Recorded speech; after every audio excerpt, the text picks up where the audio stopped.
का टीआरसी का पंगा होने लगता है कि नहीं मुझे टीआरसी अपडेट कराना है। फिर अपडेट के लिए अप्लाई करती है तो फिर भी वो 6-7 महीना लगा देती है। पता लगा फिर अगर वो कोई बात की वजह से वो आपको वर्क परमिट नहीं दे पाए या फिर आप काम छोड़ दिए तो पता लगा आपका टीआरसी भी नहीं बना और काम भी छोड़ दिए। उस सिचुएशन में फिर आपको इंडिया जाना पड़ता है या आपको कंपनी रिपोर्ट कुछ रिस्पॉन्स नहीं देती है तो आप रिपोर्ट हो जाते हैं।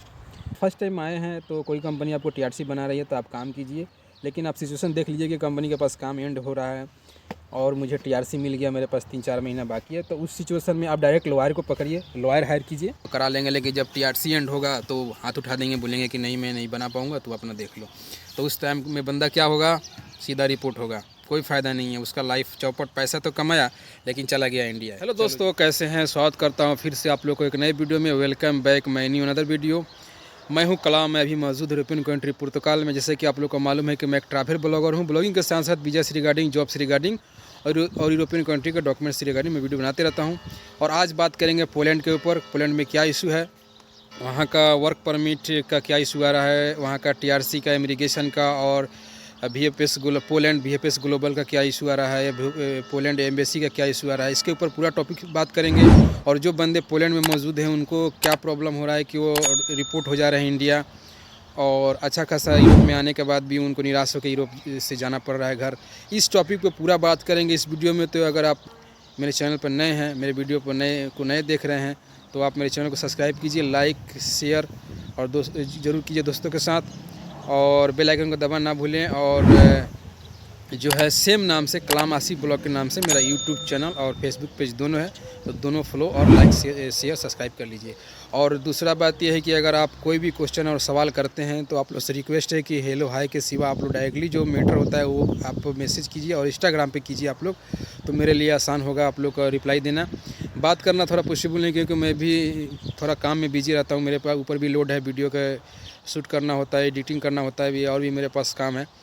तो ये सब मैटर हैं। तो ज़रूर आप लोग अगर कोई भी ये मैटर पर नहीं समझ पा रहे हैं तो कमेंट किया, कमेंट का रिप्लाई मैं ज़रूर देता हूँ, और पर्सनली मैसेज है तो आप लोग इंस्टाग्राम पर कर सकते हैं। चलिए दोस्तों, फिर लेट ना करते हुए बात करते हैं, बैठेंगे। और ये एक पार्क है, विलेज पार्क, पूरा हरा भरा पार्क है, और बच्चे इसमें खेलते हैं, घूमते हैं, ठीक है ना। और ये देखेंगे बहुत अच्छा यहाँ का बिल्डिंग वगैरह है सब कुछ, और अभी इवनिंग का समय है, ठीक है। तो लेट ना करते हुए बातें करते हैं बैठ के यहाँ पे बहुत सारा। इस वीडियो में बने रहिए, और इसके साथ ही प्लस करेंगे कि अभी आप इंडिया से यूरोपियन कंट्री में मूव करना चाहते हैं तो इंडियन मेन पर एजेंसी के पास यूरोप के किस कंट्री के पास, यूरोप के किस कंट्री का रिक्वायरमेंट एजेंसी के पास आया हुआ है, तो उसका डिटेल मैं इस वीडियो में बताने वाला हूं। तो पूरा वीडियो को वॉच कीजिए, स्किप मत कीजिए, नहीं तो मेन पॉइंट जो है आप मिस कर देंगे। चलिए दोस्तों, लेट ना करते हुए वीडियो को आगे बढ़ाते हैं, फिर आगे बात करते हैं। जिस टॉपिक पर आते हैं, पोलैंड के ऊपर बातें करते हैं। जैसे कि आप लोग को मालूम है कि पोलैंड एक टॉप कंट्री है, उसका भी इकोनॉमिक में बहुत अच्छा योगदान है, बहुत अच्छा रोल है यूरोपियन कंट्री में, और वहाँ पे बहुत लंबे लंबे प्रोजेक्ट चल रहे हैं। जैसे कि आप लोग को मालूम है कि BMW का प्रोजेक्ट बड़ा चल रहा है वहाँ, उसमें मेन क्लाइंट हुंडई है, और उसमें बहुत सारा कोरियन कंपनी भी इन्वॉल्व है, और उसका इसे ही बेस से बहुत सारा और भी प्रोजेक्ट चल रहे हैं, ठीक है ना। तो पोलैंड का रिक्वायरमेंट ज़्यादा करके डायरेक्टली बंदा नहीं जा पाता है रिक्वायरमेंट उनका, जैसे कंपनियां डायरेक्ट रिक्वायरमेंट निकालती है, या फिर ऑनलाइन अप्लाई करके बंदा कम ही जाता है, ज़्यादा करके एजेंसी से ही जाता है, या इंडियन एजेंसी से जाए, या फिर एशिया में 5 जो कंट्री है, इंडिया, बांग्लादेश, नेपाल, श्रीलंका, पाकिस्तान, जो भी कंट्री से है तो उस कंट्री से वो जाता है, ठीक है ना, वर्क परमिट के ज़रिए। लेकिन अभी कुछ दिनों से इतना इशू आ गया है, जो पहले आपको बताया कि वर्क परमिट के लिए, ठीक है ना, या फिर जो अपना दिल्ली में VFS ग्लोबल है, जो पूरा यूरोपियन कंट्री को हैंडल करता है, या वीज़ा लगाने से लेकर, ठीक है ना, या फिर और भी कोई इशू होता है वो, तो सब हैंडल करता है। आपका अपॉइंटमेंट लेके जाना पड़ता है वहाँ पे, सारे अपना डॉक्यूमेंट सबमिट करना पड़ता है, उसके बाद फिर टाइमिंग आपको मिलता है कि हाँ इतने दिन वेट कीजिए, फिर आपको वीज़ा लगा के वो देते हैं, या फिर कैंसिल करना होता है, रिजेक्ट करना होता है तो करते हैं। तो ये चीज़ होता है कि ग्लोबल जो VFS ग्लोबल जिसको बोलते हैं, जो दिल्ली में मौजूद है, उसका जो अपॉइंटमेंट नहीं मिल रहा है, और जो कभी पता चल रहा है कि वो बंद हो गया, कभी पता चल रहा है कि नहीं पोलैंड के एम्बेसी जो दिल्ली में है उसके पास डॉक्यूमेंट जमा होगा। तो एम्बेसी का भी काम होता है, लेकिन ज़्यादा करके हैंडल बीएफएस ग्लोबल ही करता है हर यूरोपियन कंट्री का। जैसे कि बहुत सारा कंट्री है, जैसे कि Italy, Germany, France, Netherlands, Poland, Hungary या फिर और भी स्टैंडर्ड कंट्री का ज़्यादा करके बीएफएस ग्लोबल ही हैंडल करता है। तो ये सब अभी इशू आ रहा है। और दूसरा ये है कि जो है एजेंसियाँ भी परेशान हैं कि भाई इतने बंदों को मैंने इंटरव्यू करा रखा है और फिर भी जो है अभी नहीं मिल रहे हैं वर्क परमिट या फिर इनका अपॉइंटमेंट का डेट नहीं मिल रहा है। तो ये सब बहुत सारा अभी पंगा चल रहा है इंडिया में। जो बंदे मतलब वेट कर रहे हैं, करीब करीब 1 ईयर हो गया है, अभी तक उनका कोई रास्ता कोई जो है मैटर अभी सॉल्व नहीं हुआ है। और दूसरा बात यह है कि जो बंदे पोलैंड में ऑलरेडी आ गए हैं और आने के बाद जो है कंपनी में 1 ईयर या फिर 6 मंथ या 5 महीने 6 महीना या फिर 1 साल से ज़्यादा भी काम कर लिए, तो किसी का टीआरसी मिल गया, किसी का टीआरसी नहीं मिल रहा है, या फिर वो सोच रहे हैं कि मैं दूसरे कंपनी में मूव करूं या फिर दूसरे कंट्री में मूव करूं। तो वो जो बंदे अभी फंस जा रहे हैं कि क्योंकि टीआरसी में इतना लेट हो रहा है मिलने में, और जिनका मिल भी रहा है, मिसाल के तौर पर आप आए और आपका फिगर हो गया, बायोमेट्रिक हो गया, और उसके बाद आपका टीआरसी आने में 5-6 महीने लग गए, 7 महीने लग गए, 8 महीने लग गए, और आपका 1 ईयर का जो है ज़्यादा करके कंपनियाँ टीआरसी बना कर देती है। तो उसमें 3-4 महीने बचते हैं नॉर्मल। जब तक आपके पास टीआरसी आता है, उसके बाद क्या होता है कि आप जो है कहीं मूव नहीं कर पाते हैं। फिर आप सोचते हैं कि मैं इंडिया छुट्टी में जाऊं, कि किसी कंपनी में जाऊं, कि किसी कंट्री में जाऊं, तो जो है आपका जो है रास्ता जो है वो बंद हो जाता है, ठीक है ना। क्योंकि आपने वेट करते करते आपको 1 साल का टीआरसी और 3-4 महीने बचे हुए जब आपके हाथ में आते हैं, तो उस सिचुएशन में बंदा कुछ कर नहीं पाता है, कुछ समझ नहीं पड़ता है। उसमें भी नया बंदा होता है, पूरा उनके पास इन्फॉर्मेशन होता नहीं है, तो फिर वो या तो उसी कंपनी पर रहता है, दोबारा वो कंपनी या तो बना पाती है टीआरसी या फिर नहीं बना पाती है, रिन्यूएबल नहीं कर पाती है, या ना तो फिर नए में मूव करते हैं। तो वो फिर वहाँ जाते जाते उनका फिर नए टीआरसी का अप्लाई करें। मिसाल के तौर पर 4 महीने का टीआरसी है, किसी कंपनी में गया तो 1-2 महीना काम करने के बाद उनका टीआरसी का पंगा होने लगता है कि नहीं मुझे टीआरसी अपडेट कराना है। फिर अपडेट के लिए अप्लाई करती है, तो फिर भी वो 6-7 महीने लगा देती है।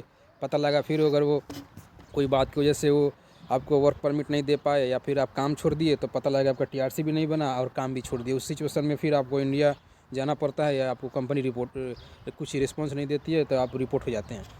तो आपका मतलब अच्छा खासा लाइफ जो है ज़िंदगी आप बढ़ाने के सोच रहे थे, तो वो जो है चौपट हो गया और नुकसान हो गया। जैसे कि आप लोगों को मालूम है कि यूरोप में आना ईजी नहीं है, बहुत बंदा स्ट्रगल करता है और एजेंसी को इतने पैसे भर के भी आता है, उसके बाद आने के बाद यहाँ टीआरसी का सिचुएशन इतना क्रिटिकल है कि वो हैंडल नहीं कर पाता है और नुकसान अपना कर लेता है।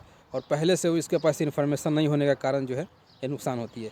तो आप लोगों को मैं यही सजेस्ट करूंगा कि कभी भी आप लोगों के पास अगर जो फ़िलहाल मेरा वीडियो देख रहे हैं, फ़िलहाल प्रेजेंट आप पोलैंड में हैं, तो आप कंपनी के ऊपर डिपेंड ना हो, कंपनी के ऊपर आप डिपेंड ना हो और 1 ईयर के चक्कर में आप 1 ईयर के टीआरसी लेने के चक्कर में टाइम वेस्ट ना करें। हाँ, पहले फर्स्ट टाइम आए हैं तो कोई कंपनी आपको टीआरसी बना रही है तो आप काम कीजिए, लेकिन आप सिचुएशन देख लीजिए कि कंपनी के पास काम एंड हो रहा है और मुझे टीआरसी मिल गया, मेरे पास 3-4 महीना बाकी है, तो उस सिचुएशन में आप डायरेक्ट लॉयर को पकड़िए, लॉयर हायर कीजिए। और लॉयर हायर करने के बाद जो है डायरेक्टली 3 ईयर्स का आप टीआरसी के लिए जो है केस फाइल करिए। कुछ पैसे लगेंगे, अब जब उतने भर के आ जा रहे हैं इंडिया से तो कुछ पैसे आप खर्च कीजिए और 3 ईयर्स का आप टीआरसी डायरेक्टली लॉयर से करा के केस फाइल करा के आप टीआरसी 3-4 महीने में आपको मेरे ख्याल से लॉयर आपका टीआरसी दिला देगा, आपका बायोमेट्रिक वगैरह करा के। तो ये जो है ईजी और आसान तरीका है आपका आगे सक्सेस करने का। उसके बाद आपके पास 3 ईयर्स का अगर आपके पास टीआरसी मिल जाता है, फिर उस सिचुएशन में आप कोई भी कंपनी में मूव करिए, कोई भी कंपनी से आप सैलरी का बात कीजिए, रूम वगैरह तो दे देती है कंपनी, खाने होने का अपना होता है ज़्यादा करके। आपको पता है, आप लोग को पता है जो यूरोप में है कि हर चीज़ जो है अपना खुद हैंडल करना पड़ता है, कोई आपको करके देगा नहीं। हाँ, आप ग्रुप में आए हैं कंपनी का मतलब बड़े कंपनी में आए हैं, अगर इंडिया से डायरेक्ट आपको कोई एजेंसी भेजी है तो उस सिचुएशन में मैस वगैरह कंपनी दे देती है, लेकिन जब आप अपने पर डिपेंडेंट होते हैं तो आपको सब पर्सनल करना पड़ता है। तो इस सिचुएशन में आपको सब पर्सनल करना पड़ेगा, लेकिन आपका आगे चल के जो है लाइफ या आगे चल के जो है रास्ता खुला रहेगा आपका लाइफ बनाने का। ये जो है अच्छा तरीका। अगर आप बीच में आप इंडिया जाना करते हैं तो पर्सनल टिकट से आना जाना करना होता है, फिर आप आइए, फिर आप कोई भी कंपनी में काम कीजिए, आपके पास 3 साल तक टेंशन नहीं, क्योंकि आपके पास पोलैंड का टीआरसी है। कोई भी कंपनी में जाएंगे तो आपका टीआरसी वही रहेगा, आपका टैक्स कटते रहेगा। फिर जब आपका टीआरसी एंड हो रहा है तो फिर आप लॉयर से अपडेट करा लीजिए, या फिर जब उस सिचुएशन में अगर कोई कंपनी अच्छी है तो फिर वो कंपनी भी कर देगी। लेकिन ज़्यादा करके कंपनियाँ 1 ईयर का ही करती है, क्योंकि इनका कुछ क्या चार्ज वार्ज का कोई इशू है और टाइम ज़्यादा वेस्ट करती है। तो इनके चक्कर में ना पड़े। अगर पैसे कमाना है, लाइफ बनाना है, ज़िंदगी को आगे बढ़ाना है, तो आप लोग डायरेक्टली लॉयर से काम कराइए। क्योंकि अगर तो इतने मुश्किलात से आप इंडिया से आ नहीं रहे हैं, क्योंकि आप लोग देख रहे हैं कि इंडिया में जो बैठे हैं वर्क परमिट के इंतज़ार में या फिर अपॉइंटमेंट के इंतज़ार में VFS ग्लोबल के चक्कर लगा रहे हैं। आप लोगों को पता है कि बहुत मुश्किल झेल रहे हैं। अब पता नहीं ऐसा क्यों सिचुएशन हो रहा है। डायरेक्टली अगर आप चाहते हैं कि ऑनलाइन आप VFS ग्लोबल का जो है ये ले अपॉइंटमेंट ले, तो नहीं मिलता, जबकि इतना अच्छा स्टैंडर्ड कंट्री है। उनका सिस्टम बहुत सही होना चाहिए, लेकिन फिर भी अगर किसी एजेंट वगैरह को देते हैं तो वो लोग दिला भी देता है। अभी उनका भी मतलब हालत ख़राब है, वो भी नहीं दिला पा रहे हैं। ऐसा सिचुएशन चल रहा है। पता नहीं इतना ट्रैफिक हो गया है, मतलब ये अपॉइंटमेंट के चक्कर में, कि बहुत मुश्किल झेलना पड़ रहा है। तो इस चीज़ को आप लोग फेस कर रहे हैं अभी फ़िलहाल, और इसके ऊपर में मुझे ये वीडियो बहुत पहले बनाना चाहिए था, तो मैंने बनाया है। जो भी मेरे दोस्त पोलैंड में हैं और पोलैंड में भी हैं और भी कुछ कंट्रियाँ में हैं, डायरेक्ट एजेंसी द्वारा आते हैं, लेकिन वो लोग बहुत ज़्यादा मिस्टेक कर रहे हैं, समझ नहीं पाते हैं बात को, लॉयर के से कांटेक्ट नहीं करते हैं और अपना नुकसान कर लेते हैं। अच्छे आदमी को मैं जानता हूँ या फिर समझता हूँ कि वो यूरोप में आए वो लोग, और थोड़ी सी जानकारी नहीं होने की वजह से वो लोग यूरोप से रिटर्न गए इंडिया, फिर अभी तक फंसे पड़े हैं। इंडिया नहीं आ पाए, इंडिया से नहीं आ पाए यूरोप में। जब आप यूरोप में आ जाते हैं तो फिर उधर की तरफ मत, इंडिया की तरफ रिटर्न होने का मत सोचिए। आप यहाँ पे ही रास्ता तरीका निकालिए कि क्या हमें करना होगा कि मुझे आगे चल के यहाँ पे अपडेट में रहूँगा, कोई सिचुएशन नहीं। नहीं तो रिपोर्ट भी हो जाते हैं बहुत बंदे लालच के चक्कर में ऐसे कंपनी मूव कर जाते हैं। पैसे तो मिलती है, पैसे कमा लेंगे। मिसाल के तौर पे अभी कुछ बंदे हैं जो पोलैंड का ही मान लीजिए, या फिर हंगरी का मान लीजिए, या फिर क्रोएशिया का मान लीजिए, या स्लोवाकिया का मान लीजिए, उनके पास TRC है और वो जर्मन में कोई कंपनी मिल गई, या फ्रांस में कोई कंपनी मिल गई, या नीदरलैंड में मिल गई, या फिर बेल्जियम में कंपनी मिल गई, तो उनके पास चले जाते हैं अच्छे सैलरी में। लेकिन वो क्या, आपको छुप छाप को भी कंपनियां होती नहीं है, दरअसल वो सप्लायर होते हैं, तो वो आपको काम दे देते हैं कुछ दिन के लिए, लेकिन आपके पास TRC जब वैलिड है तब तक तो काम करते हैं। और आप जब बाहर निकलते हैं तो आप फेस करते हैं कि मैं घूमने के लिए आया हूँ, क्योंकि आप लोग को मालूम है यूरोपियन कंट्री में रूल है कि आपके पास जिस कंट्री का TRC है उसी कंट्री में आप वर्क कर सकते हैं, या फिर उस कंट्री या कंपनी दूसरे कंट्री में भी काम कर रही है उस कंपनी में काम कर सकते हैं, लेकिन दूसरे कंट्री में जाके वहाँ की कंपनी में काम नहीं कर सकते। मिसाल के तौर पर आपके पास जैसे कि पोलैंड का TRC है और पोलैंड की कंपनी जर्मनी में है, या फ्रांस में है, या बेल्जियम है, ऑल ओवर किसी भी यूरोपियन कंट्री में पोलैंड की कंपनी है, तो पोलैंड के TRC के बेस पे आप उस कंपनी में काम कर सकते हैं। लेकिन आप सोचेंगे कि पोलैंड के TRC पे जर्मनी की कंपनी में जाकर काम करूँ, तो अभी ये सिचुएशन नहीं है, नहीं काम कर सकते हैं। लेकिन वही सप्लायर आपको रख लेते हैं और आपको पैसे का लालच भी दे देते हैं, वो टैक्स पे नहीं करते हैं, क्योंकि वो तो सप्लाई में काम लेते हैं। मिसाल के तौर पर जर्मनी में, ठीक है, और जर्मनी में वो काम लिए हैं, जर्मनी कंपनी पीछे देखती नहीं है, वो समझती है तो ऑलरेडी कंपनी है, सप्लायर अपना कंपनी बना कर रखते हैं, और वो जानती है कि ये तो पोलैंड में या फिर और भी कंट्रियों में ये टैक्स देते होंगे, और वो उसी बेस पे ये छुपा के काम आपको करा लेंगे। लेकिन जब TRC एंड होगा तो हाथ उठा देंगे, बोलेंगे कि नहीं मैं नहीं बना पाऊँगा, तो अपना देख लो। तो उस टाइम में बंदा क्या होगा, सीधा रिपोर्ट होगा, कोई फ़ायदा नहीं है उसका। लाइफ चौपट, पैसा तो कमाया लेकिन चला गया इंडिया, चलो जी कोई फ़ायदा नहीं है, लाइफ ख़राब हो गया आपका। इस सिचुएशन में आप लोग ध्यान दीजिए। कभी भी अगर आप सप्लायर में भी जा रहे हैं, उस सिचुएशन में भी देखिए कि आपके पास अगर 1 साल का वैलिड TRC है और आप सप्लायर में भी गए तो 4-5 महीना 3 महीना बचा हुआ है, तो फिर आप जिस कंट्री का TRC उस कंट्री में मूव करके वहाँ का लॉयर से फिर आप अपना अपडेट TRC करा लीजिए। तो इसमें आपका फिर बेनिफिट हो जाएगा, आप प्लस पॉइंट में चले जाएंगे, आगे चल के रास्ता आपका बना रहेगा। लेकिन वो आपको देते रहेगा सलाह कि नहीं आपका करा दूंगा, आपका TRC बना दूंगा, ये वो 917, तो उसके चक्कर में आप लोग ना पड़े और अपना नुकसान ना करें।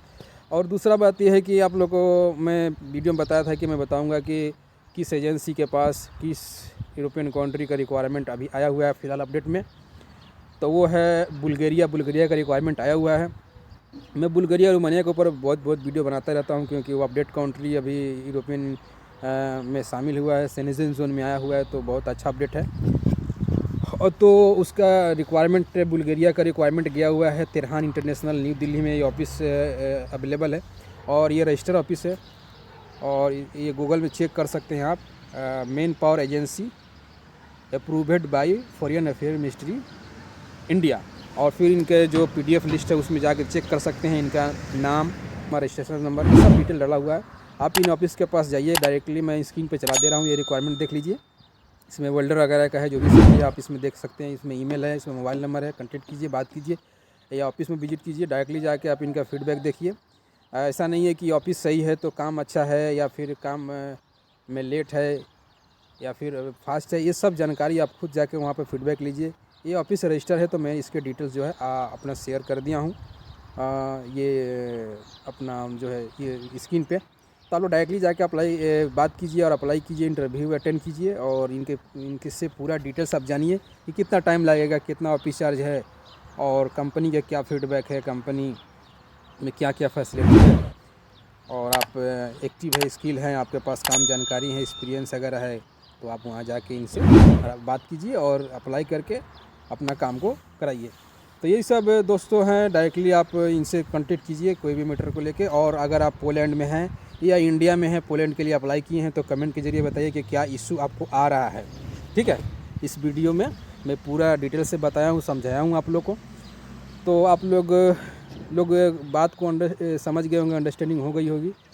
अगर नहीं भी कोई मैटर पर इस मैटर पर आपको क्लैरिटी नहीं होगी तो वो कमेंट के जरिए बताइए कि क्या इसमें क्लैरिटी आप चाहते हैं, जानना चाहते हैं। और जो दोस्त अगर डायरेक्टली बात करना चाहते हैं या फिर मैसेज देना चाहते हैं तो आप हेलो हाय के ना करें, ज़्यादा करके आप मेन जो बात होता है, अगर मैसेज भी करते हैं तो आप लोग इंस्टाग्राम पे कीजिए। आप लोग से रिक्वेस्ट कर रहा हूँ क्योंकि मैं इंस्टाग्राम पे एक्टिव रहता हूँ, तो इंस्टाग्राम पर आप लोग मैसेज कीजिए तो मैं रिप्लाई देना मेरे के लिए भी आसान रहेगा, क्योंकि बहुत सारा मैसेज आता है। तो आप लोग से रिक्वेस्ट है कि, और बात करने का बात है तो मेरे पास भी थोड़ा टाइम का इशू है। अगर आप जो बात करने का चाहते हैं वही बात अगर लिख देंगे तो मैं रिप्लाई दे दूँगा, चाहे कभी दूँ, एक दो दिन, 3 दिन, 4 दिन, जब भी दूँ मैं रिप्लाई दे दूँगा। लेकिन बात करने का थोड़ा पॉसिबल नहीं हो पाता क्योंकि बंदा और भी काम देखना पड़ता है, वीडियो भी बनाना है। तो ये आप समझ रहे होंगे, थोड़ा मेरा वीडियो लेट भी आता है लेकिन अपडेट से मैं देता हूँ, सब कुछ डिटेल्स में देता हूँ। तो आप लोग समझते होंगे इस बात को। चलिए वीडियो को फिर यहीं पे एंड करते हैं, फिर मिलते हैं नए वीडियो में नए मैसेज के साथ। ओके दोस्तों, जय हिंद।